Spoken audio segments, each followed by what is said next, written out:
네, 몇 번 했습니까? 지난주에 그 소망회에서 성경 암송대회가 있었습니다. 처음 하는 일이었어요.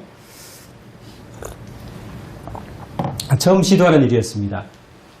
제 마음에 준비를 하면서도 아이고 잘 될까 이런 그 의구심이 있었습니다. 우리 노성교님께서 항상 하신 말씀이 듣고 돌아서면 잊어버리고 듣고 돌아서면 잊어버린다고 늘 말씀하시는 세대인데 암송이 가능할까 이렇게 좀 그 염려가 됐었어요. 그래서 처음에 이제 세 구절을 선정을 해가지고 이 세 구절만 하다가 아무리 생각해도 안 되겠어요. 그래서 중간에 두 구절로 줄였습니다. 두 구절만 하자. 그리고 이제 다 나눠드렸습니다. 두 구절을 코팅을 해가지고 암송 구절을. 근데 며칠 전에 이제 또 암송대회 며칠 전에 후회가 되는 거예요. 아휴, 그냥 한 절만 할 걸 괜히 무리를 했나 이런 이제 후회가 밀려왔습니다. 그리고 요한복음 3장 16절과 요한복음 5장 24절 복음의 진수가 담겨있는 복음의 핵심이 담겨있는 이 두 구절을 노승도님께 전달해드렸어요. 우리 청년 학생들 그 두 구절 결코 짧지 않습니다. 긴 구절입니다. 요한복음 3장 16절, 5장 24절. 근데 염려가 돼서 이제 어떻게 될까 이제 그 염려 속에 암송대회를 시작했는데 80이 넘으신 우리 노승도님들께서 완벽하게 암송을 하는 것을 봤습니다. 그럼 제가 굉장히 주님 앞에서 부끄러운 마음이 들었습니다. 주님, 제가 회개합니다. 제가 믿음이 없어가지고 우리 그 노승도님들을 과소평가했습니다. 이렇게 후회를 했던 기억이 있습니다. 3주 전에 이제 코팅 말씀을 이렇게 두 구절을 전달을 해드렸는데 모친님들께서 걸어가면서 혹은 앉아있을 때 혹은 누워있을 때에도 이 하나님 말씀을 암송을 하셨다고 고백을 하시는 거예요.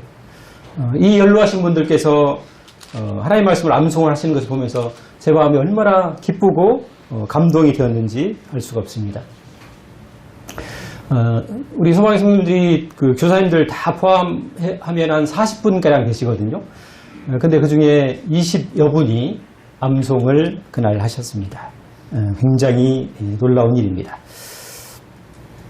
우리 소망의 성도들은 가난하고 배고픈 시절을 살아오신 분들입니다. 우리하고 오늘날 우리 세대와는 다른 시절을 살아오신 분들이죠. 고단하고 힘겨운 시절을 살아오신 분들입니다.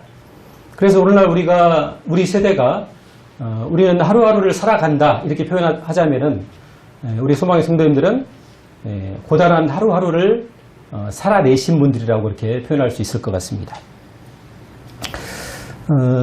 그러면서도 이 고단한 세월을 살아오시면서도 사람의 도리를 다하셨고 또 자식의 도리를 다하셨고 부모의 역할을 성실하게 수행하신 분들이 우리 소망의 성도님들이라고 생각이 되어집니다. 심지어 우리 소망의 성도님들 중에 어떤 모친님께서는 시부모님께서 그 혈압으로 쓰러지셔서 뇌졸중으로 쓰러지셔가지고 집에 9년간을 모시면서 대소변을 이렇게 받아내신 그런 모친님도 계십니다. 이분들께서 인생을 대충 살아오신 것이 아닙니다. 그래서 제가 보니까 이분들은 우리 소망의 성도님들은 인생을 그런 태도로 살아왔기 때문에 믿음과 신앙을 대하는 태도, 주님을 대하는 태도도 대충 하시는 분들이 아닌 것 같아요. 우리 그 산내와 번암과 이놀에서 우리 모친님들이 오십니다.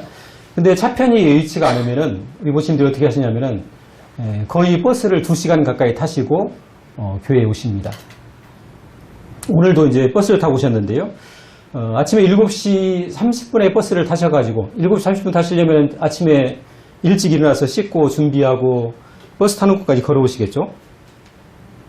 7시 30분에 버스를 타셔가지고 여기 미룡장 앞에 9시 20분에 도착하십니다. 그러면 부산 낙해 이제 10분 안에 이제 오셔야 되기 때문에 걸어오시는 그렇게 예배에 참석하시는 우리 노성도님들이 계십니다. 그래서 이분들의 삶을 보면서 또 하나님의 말씀을 이분들이 사모하는 것들을 바라보면서 제 마음에 참 감동이 되고 이런 소망의 성도님들이 계시기 때문에 얼마나 축복인가, 얼마나 힘이 되는가, 얼마나 은혜인가, 감사할 일인가 이런 생각들을 갖게 되었습니다.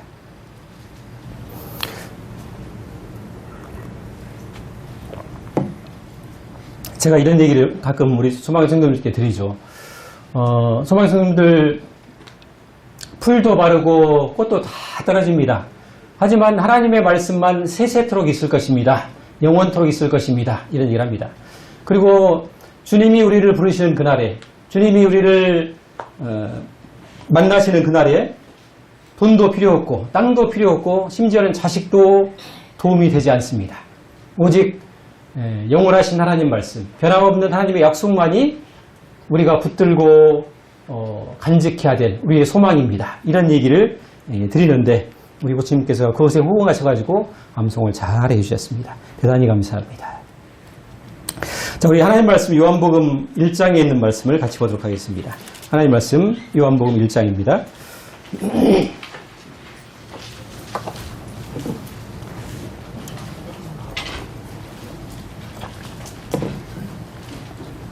요한복음 1장 1절에서 5절까지를 교독하도록 하겠습니다.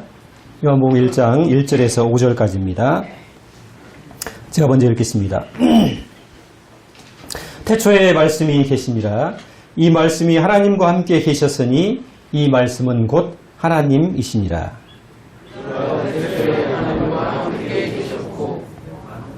만물이 그로 말미암아 지은 바 되었으니 지은 것이 하나도 그가 없이는 된 것이 없느니라. 그 안에 생명이 있었으니 이 생명은 사람들의 빛이라. 5절을 같이 읽겠습니다. 시작. 빛이 어둠에 비추되 어둠이 깨닫지 못하더라. 요한복음 1장의 주제는 예수 그리스도가 누구이신가 이 얘기를 하고 있습니다. 1절에서 5절까지 말씀이 조금 난해할 수 있습니다. 어려울 수 있는데요. 1장 14절 말씀을 같이 한번 보시겠습니다. 1장 14절. 1장 14절을 같이 읽겠습니다. 시작. 말씀이 육신이 되어 우리 가운데 거하심에 우리가 그의 영광을 보니 아버지의 독생자의 영광이요 은혜와 진리가 충만하더라. 자, 14절을 보시면요. 말씀이 육신이 되어 우리 가운데 거하셨다 이렇게 말하고 있습니다. 말씀이 여기는 육신이라고 표현되어 있는데 다른 성경은 사람이라고 표현되어 있습니다. 말씀이 사람이 되어 우리 가운데 거하심에 우리가 그의 영광을 보니 아버지의 독생자의 영광이요 은혜와 진리가 충만하더라. 자, 여기서 14절을 보시면은 육신이 되어 우리 가운데 거하시는 사람이 되어서 우리 가운데 거하시는 그 말씀이 누구라고 얘기하고 있습니까?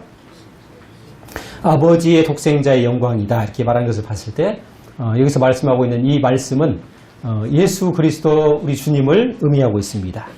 자, 여기서 이제 답을 얻었기 때문에 1절로 한번 다시 가보시겠습니다. 자, 1절을 이렇게 바꿀 수 있습니다. 태초에 예수 그리스도가 계시니라. 이 예수 그리스도는 하나님과 함께 계셨으니 이 예수 그리스도는 곧 하나님이시니라.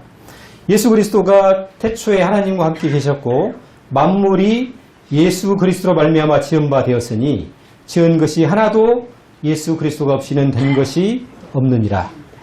예수 그리스도 안에 생명이 있었으니 이 생명은 사람들의 빛이라. 이렇게 바꿔서 읽어도 무방합니다. 1절에 보시면은 태초에 말씀이 계시니라 이렇게 시작하고 있습니다. 성도님들 요한복음 1장 1절 말씀이 어디서 많이 본 듯한 말씀 같지 않습니까? 네, 창세기 1장 1절의 느낌이 나죠. 지금 성령님께서 요한 사도를 통해서 우리에게 예수 그리스도 그분이 누구이신가를 말씀하고 계시는데 지금 예수 그리스도를 말씀하시면서 우리를 창세기 1장 1절에 태초의 시간으로 우리를 인도하고 있습니다.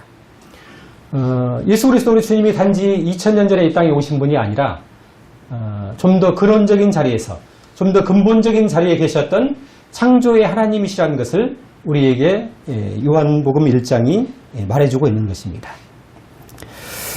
그리고 1절을 다시 보겠습니다. 태초에 말씀이 계시니라. 이 말씀이 하나님과 함께 계셨으니 이 말씀은 곧 하나님이시니라.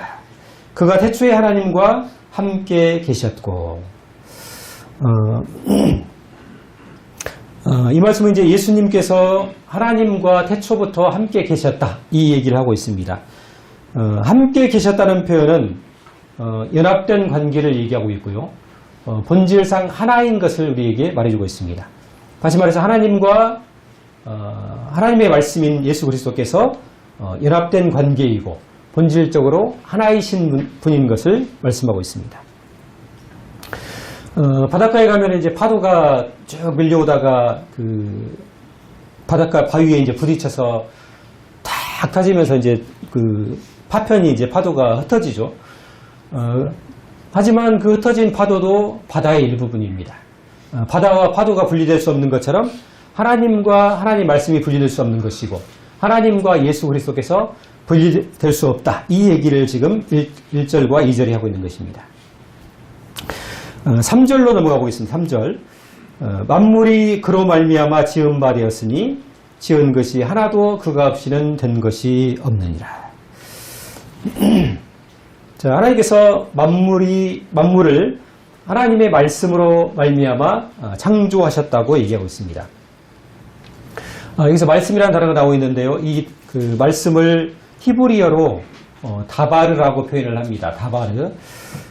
근데 이 다바르는 뭐냐면은 창조주 하나님의 권위와 능력이 가득 차 있는 말씀을 말할 때 다바르라는 표현을 씁니다. 창조주 하나님의 호흡이 담겨 있는 말씀을 말할 때 다바르다 이런 표현을 하십니다. 근데 하나님께서 이 다바르를 통해서 빛을 만드십니다. 빛이 있으라 하심에 빛이 생겨났습니다. 또 하나님께서 이 다바르를 통해서 말씀을 통해서 궁창 아래의 물과 궁창 위의 물로 나뉘라 이렇게 말씀하셨을 때 그대로 되었다고 말하고 있습니다.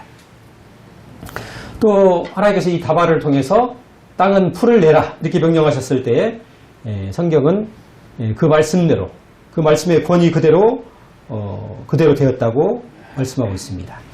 그래서 이 말씀은 단순한 소리가 아니라 생명을 살리는 능력의 말씀을 의미하는 것입니다. 그래서 그 말씀이 예수 그리스도를 통해서 우리에게 전한 이 말씀이 우리 안에 들어올 때 죽었던 우리의 영혼이 소성하고 살아난다고 얘기하고 있습니다. 요한복음 5장 25절에서 이런 말씀을 하십니다. 하나님의 아들의 음성을 들을 때가 오나니 곧 이때라. 듣는 자는 뒤에가 뭘까요? 하나님의 아들의 음성을 들을 때가 오나니 곧 이때라. 듣는 자는 살아나리라. 이렇게 얘기하고 있습니다. 하나님의 아들의 음성, 곧 예수 그리스도를 통한 말씀을 들을 때가 온다는 것입니다. 은혜의 때고 구원의 날입니다. 그때 그 말씀이 우리 안에 들어왔을 때 그 말씀을 듣는 자, 그 말씀을 받아들이는 자는 살아난다고 이야기하고 있습니다. 자, 4절로 한번 가보겠습니다. 요한복음 1장 4절.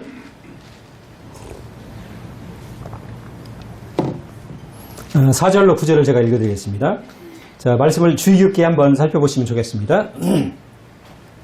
그 안에 생명이 있었으니 이 생명은 사람들의 빛이라. 빛이 어둠에 비치되 어둠이 깨닫지 못하더라. 하나님께로부터 보내심을 받은 사람이 있으니 그의 이름은 요한이라. 그가 증언하러 왔으니 곧 빛에 대하여 증언하고 모든 사람이 자기로 말미암아 믿게 하려 함이라. 그는 이 빛이 아니요 이 빛에 대하여 증언하러 온 자라. 참 빛, 곧 세상에 와서 각 사람에게 비추는 빛이 있었나니. 자, 요한복음 1장 4절로 9절까지의 말씀은 이 빛에 관한 말씀입니다. 예수 그리스도는 세상에 와서 모든 사람을 비추는 참된 빛이시다. 이 얘기를 하고 있습니다.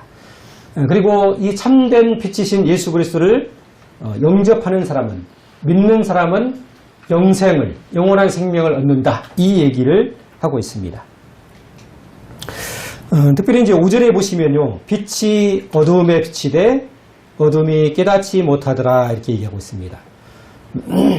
여러분들 여기서 그 두 개의 단어가 대비되고 있는데 빛과 대비되는 단어가 어떤 단어일까요?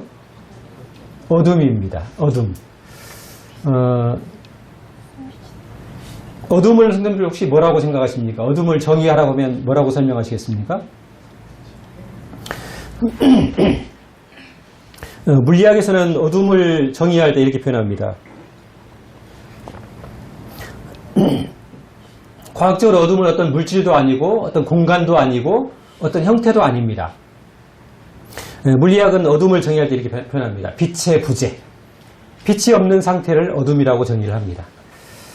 영적인 면에서도 영적인 어둠도 마찬가지입니다. 예수 그리스도가 없는 상태.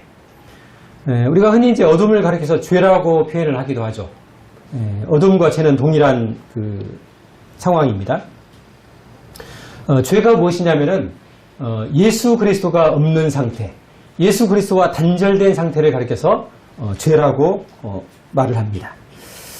9절에 보시면은 참빛 곧 세상에 와서 각 사람에게 비추는 빛이 있었다 이렇게 얘기하고 있습니다.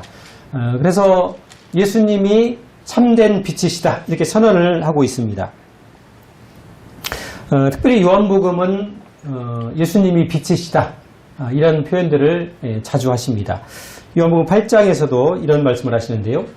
예수께서 또 말씀하여 이르시되 나는 세상의 빛이니 나를 따르는 자는 어두움에 다니지 아니하고 생명의 빛을 얻으리라 이렇게 얘기하십니다. 예수님 자신도 자기를 가리켜서 나는 세상의 빛이고 생명의 빛이다 이렇게 말씀을 하십니다.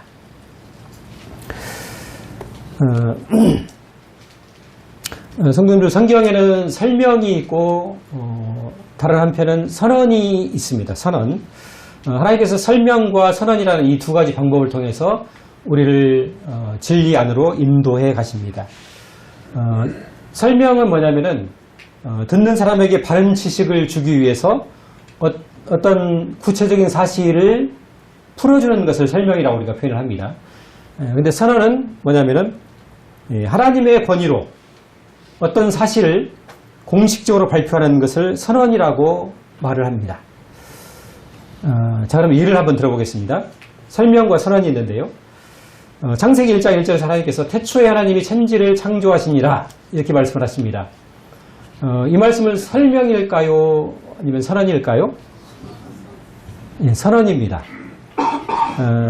하나님께서 태초에 하나님이 천지를 창조하시니라 이 말씀을 하시고 그 뒤에 덧붙여서 뭐 사람들의 동의나 이해를 구하지 않습니다.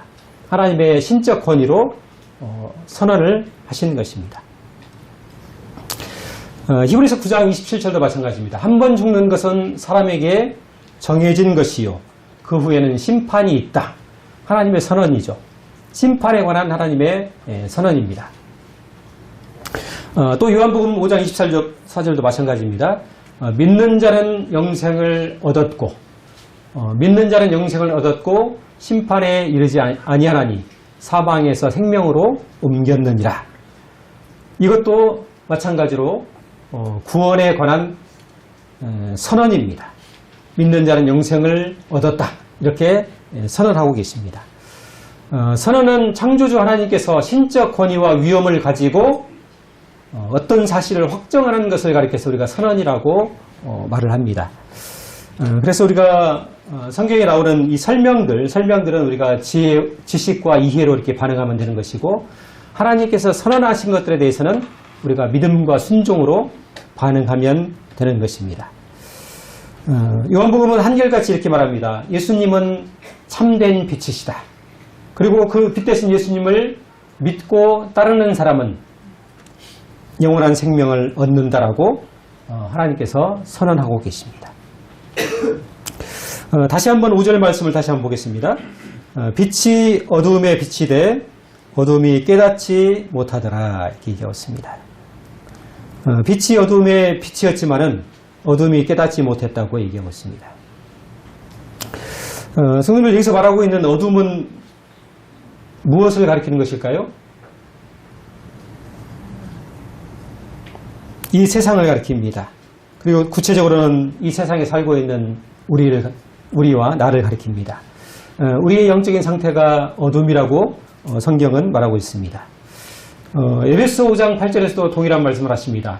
너희가 전에는 어둠이더니 이제는 주 안에서 빛이라 이렇게 말씀하십니다. 이제는 주 안에서 예수 그리스도 안에서 너희가 이제 빛의 자녀가 되었다 이렇게 말씀을 하고 있는 것이죠. 성도님들 요즘에는 그 조명이 발달해서 빛에 대한 고마움을 잘 모를 때가 있습니다. 제가 초등학교 1학년 때, 7살이니까요. 7살 때 저희 집에 전기가 들어왔던 기억을 합니다. 그 전에는 촛불이나 호롱불 같은 걸 썼던 것 같아요. 근데 제가 1학년 때 처음으로 전기가 들어왔습니다. 정말 신세계였고 환희였습니다. 전기가 들어오는데 이제 작업을 하시는 분이 이제 다 작업을 하고 해가 넘어갈 즈음 이렇게 한 7시나 8시 여름이었던 것 같은데요. 그때 이제 작업을 다 끝나고 그분이 두꺼비 집을 딱 올렸는데 온 천지가 형광등도 아니에요. LED도 아니고 조그마한 전구 하나 이걸 켰는데도 그렇게 밝을 수가 없었습니다. 어둠 속에 있으면 길을 알 수가 없죠. 우리가 평생 헤매고 방황하게 됩니다. 요한복음 12장에서도 주님 이런 말씀을 하시죠. 어둠에 다니는 자는 그 가는 곳을 알지 못하느니라. 어둠 속에서 방황하는 존재, 이것이 인간의 실체입니다. 그래서 초등학교 6년, 중학교 3년, 고등학교 3년, 대학교 4년 숱한 세월을 공부를 하고 석박사를 따고 똑똑하고 잘난 것 같지만은 인간은 여전히 어둠 속에서 방황하는 존재입니다. 그래서 60년, 70년 그 세월을 살아도 인간의 가장 기본적인 질문에 답을 얻지 못하는 것입니다. 이 세상이 어떻게 시작되었는가? 인간이 어디서 와서 어디로 가는가? 사람이 죽은 이후에 어떤 세계가 있는가? 이 가장 기본적이고 근본적인 문제, 가장 중요한 질문에 대해서도 해답을 얻지 못하는 것입니다. 깜깜한 어둠 속에 살아가는 것이죠. 근데 이런 어두운 인생 가운데 예수 그리스도 빛 대신 우리 주님께서 오시고 그분이 우리 인생에 찾아오셨을 때에 알게 되고 깨닫게 되는 것입니다. 이 세상이 그냥 우연히 지어진 것이 아니고 하나님의 놀라운 계획과 섭리 속에서 창조된 것이구나. 내가 이 땅에 잠깐 사는데 아무 이유 없이 목적 없이 태어난 존재가 아니라 하나님의 놀라운 계획 속에서 지어진 존재이구나. 이 사실을 알게 되고 깨닫게 되는 것입니다.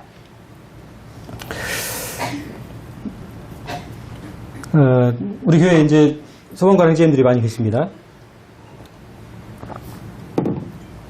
의도하지 않게 저는 조용히 저만 하고 이제 끝내려고 그랬는데 오랜 세월 이렇게 보니까 소방관들이 많아졌어요. 소방학교에 가면은 농연장 훈련이라는 곳이 있습니다. 말 그대로 짙은 연기 속에서 하는 훈련입니다. 연기가 가득 차게 되면은 그 실내가 짙은 어둠 속에 갇히게 됩니다. 거기에서 이제 온갖 장애물을 극복하고 미로 같은 공간을 탈출하는 그런 훈련입니다.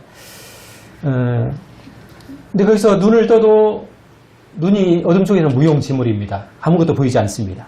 무거운 장비를 착용하고 기어서 손끝의 감각으로 이제 탈출구를 찾는 것입니다. 굉장히 어렵고 하고 나면은 온몸에 땀이 나고 막 답답하고 어떤 사람은 중간에 막 폐쇄공포증이 있어갖고 막 못하겠어요 막 소리 질러가지고 조교가 이제 빼주기도 하고 굉장히 두렵고 어렵고 답답하고 난해합니다. 어둠 속이 그런 것 같아요. 길이 안 보이기 때문에 정말 답답하고 난해합니다. 근데 훈련이 끝나고 이제 연기를 실내에서 다 빼내고 불을 탁 켜면은 가서 보면은 빛 가운데 보게 되면 길이 훤히 보입니다. 그 시간에 이제 가면은 허탈해지죠. 아니 내가 이 공간에서 헤맸다는 거야? 이 아무것도 아닌 공간에서? 이런 생각이 듭니다.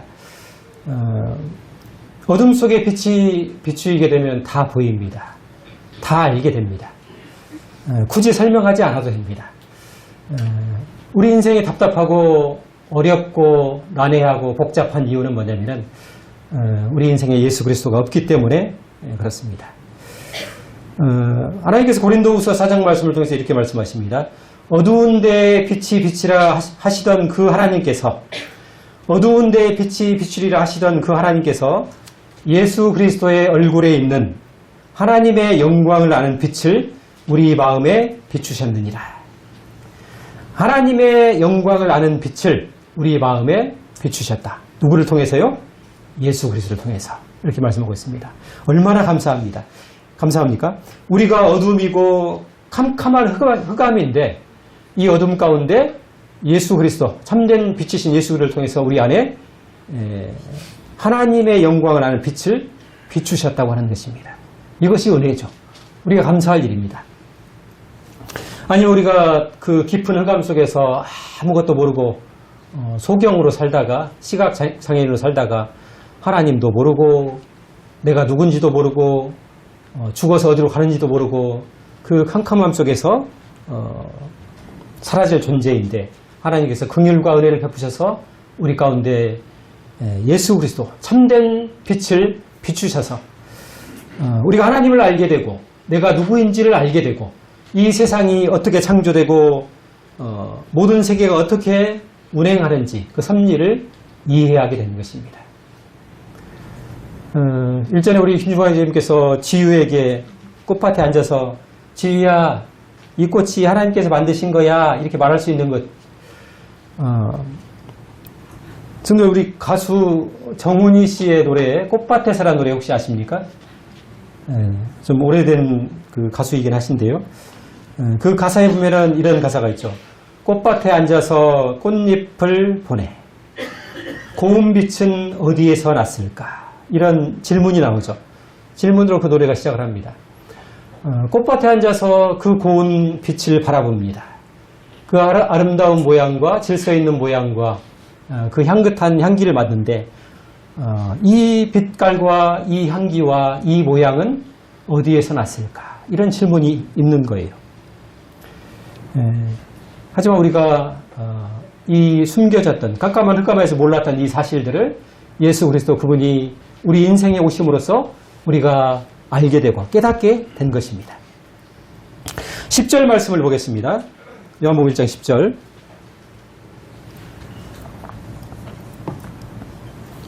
그가 세상에 계셨으며 세상은 그로 말미암아 지은 바 되었을 때 세상이 그를 알지 못하였고 자기 땅에 오매 자기 백성이 영접하지 아니하였으나 영접하는 자 곧 그 이름을 믿는 자들에게는 하나님의 자녀가 되는 권세를 주셨으니 10절에서는 이렇게 말합니다. 세상이 그를 알지 못하였다. 11절에서는 영접하지 아니하였다. 우리가 주님을 대한 방식입니다. 우리가 그분을 알지 못하고 참된 빛이신 그분을 영접하지 아니하였습니다. 근데 12절에서는 영접하는 자 곧 그 이름을 믿는 자들에게는 하나님의 자녀가 되는 권세를 주셨다. 이렇게 말하고 있습니다. 성도들, 영접이 뭘까요? 영접.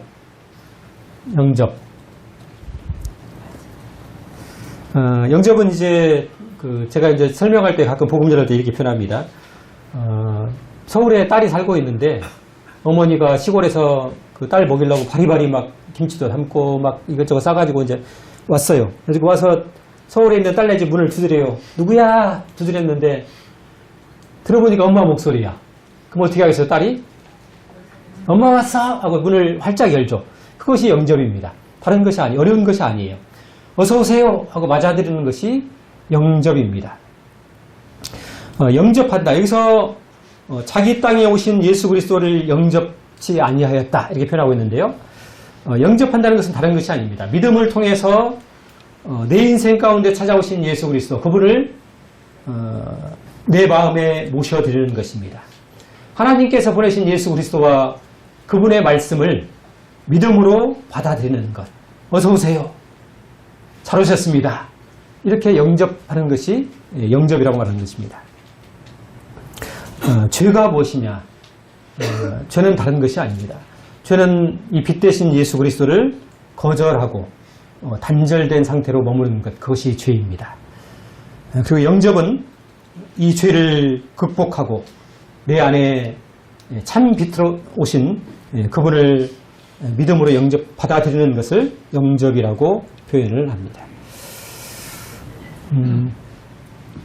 사진을 하나 보시면서 말씀을 이어가겠습니다. 사진 한번 띄워주십시오.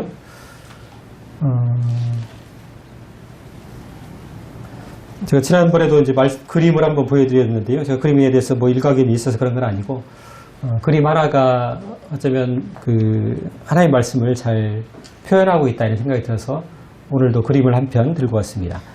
자, 이 그림은 19세기 영국에 화가했던 영국 사람입니다. 홀먼 헌트라는 작가의 세상의 빛이라는 제목의 그림입니다. 이 그림은 이제 요한복음 3장 20절에 나타나시는 예수 그리스도를 그림으로 묘사한 내용입니다. 우리 그림을 설명하기 전에 우리 요한계시록 3장 말씀을 같이 한번 보시겠습니다. 요한계시록 3장 20절입니다.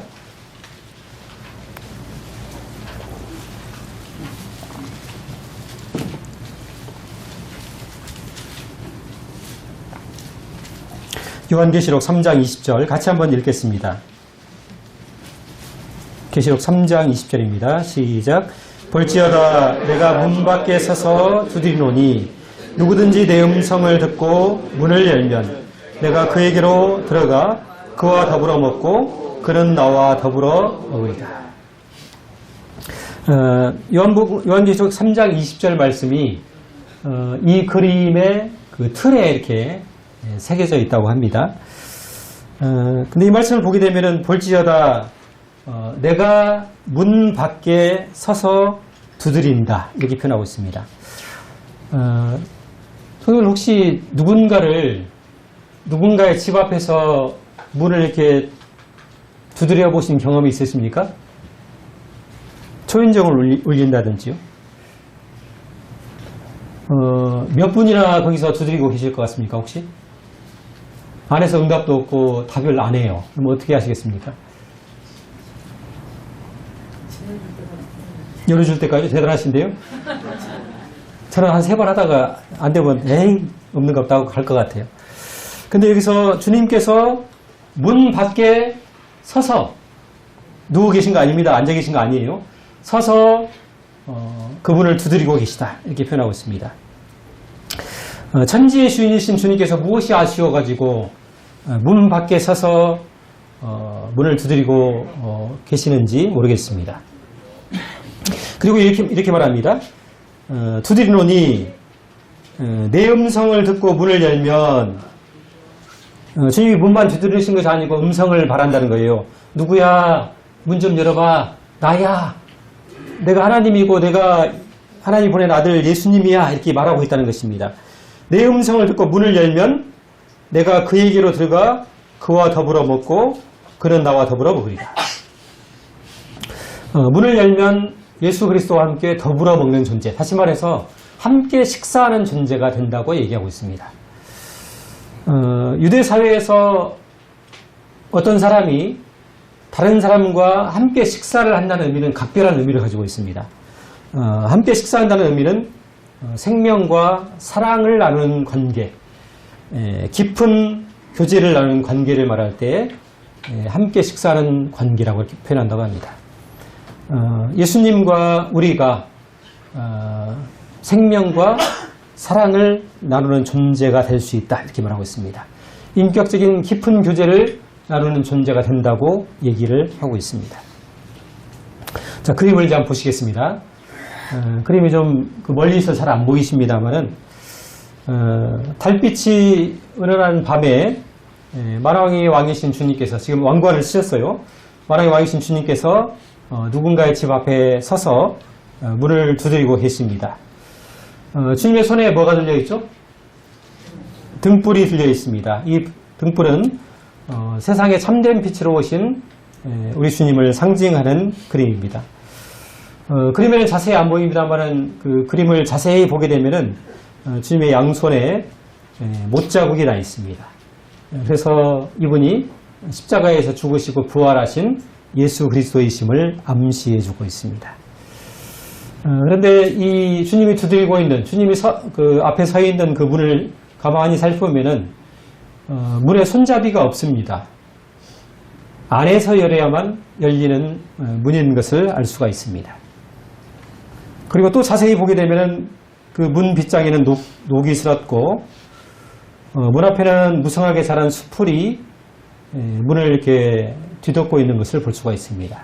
그리고 위쪽에는 담쟁이 덩쿨이 이 문을 감고 있는 것으로 보아서 이 문은 오랫동안 열리지 않은 문인 것을 알 수가 있습니다.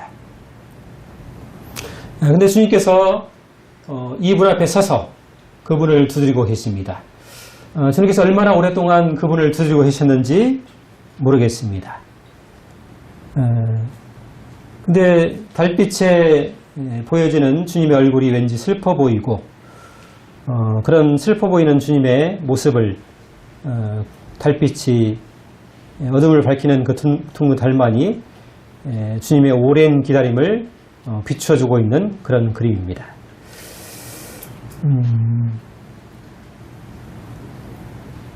주님께서 저를 17년 동안 제 그 문 밖에 서서 저를 두드리셨던 것 같습니다. 제가 17살에 주님을 만났거든요. 성도님들, 주님이 몇 년 동안 성도님들 마음을 두드리셨습니까? 60년, 70년 주님이 포기하지 않고 문을 두드리십니다. 그 홀모런트의 이 그림이 요한계시록 3장 20절의 말씀, 보라 내가 문 밖에 서서 두드리노니, 이 말씀을 잘 표현하고 있는 것 같습니다. 말씀을 정리하겠습니다. 요한복음 1장은 빛이 어둠에 비추었지만 어두운 세상은 이 빛을 알지 못했고 깨닫지 못했고 영접하지 않았다고 말씀하고 있습니다. 알지 못했고 깨닫지 못했고 영접하지 않았습니다. 그러나 그 빛은 포기하지 않고 여전히 세상 가운데 머물러 우리를 비추고 있다고 말씀하고 계십니다. 주님께서 지금도 마찬가지십니다. 지금도 이 어두운 세상 가운데 빛을 비추시고 문을 두드리시면서 네가 문을 열면은 내가 너의 어둠 속에 들어가서 빛이 되겠다. 밝음이 되시겠다. 이렇게 말씀하고 계십니다. 예수님께서 빛이십니다. 우리가 마음의 문을 열고 그분을 영접하면 그리스도의 생명이 우리에게 영원한 생명을 주십니다. 하나님의 자녀가 되는 권세를 우리에게 주십니다. 그리고 우리가 마음의 문을 열면 구원받는 거 정말 쉽습니다. 다른 것이 아니에요. 그냥 주님이 문을 두드렸을 때 문을 열면 됩니다. 문을 열고 우리가 뭐 할 것도 없습니다. 주님이 다 알아서 하십니다. 그리고 우리가 마음의 문을 열었을 때 예수 그리스도, 만왕의 왕이시오 만주의 주이신 그분이 들어오셔서 우리가 그분과 더불어 먹는 존재, 예수 그리스도의 생명과 사랑을 누리고 나누는 존재가 된다고 주님이 말씀하고 계십니다. 우리 가운데 이미 그분을 여시고 그 녹슬고 담쟁이 덩굴이 층층 감겨있던 그 문을 어렵게 힘겹게 열어서 예수 그리스도를 영접하신 분도 계시고 아직까지 그분이 닫혀진 상태로 계신 분도 계실 것입니다. 주님이 계속해서 우리의 문을 두드리고 계십니다. 문을 열면 내가 들어가 너와 더불어 먹고 그는 나와 더불어 먹으리라. 이것이 주님의 약속이십니다. 모쪼록 우리 가운데 우리 교회에 출석하시는 모든 분들이 빛 대신 예수 그리스도를 통해서 우리 가운데 있는 어둠을 밝히고 감사하고 기뻐하고 주님으로 인해서 만족한 삶을 살아가시기를 바라는 마음이 있습니다. 말씀을 여기까지 정리하겠습니다. 감사합니다.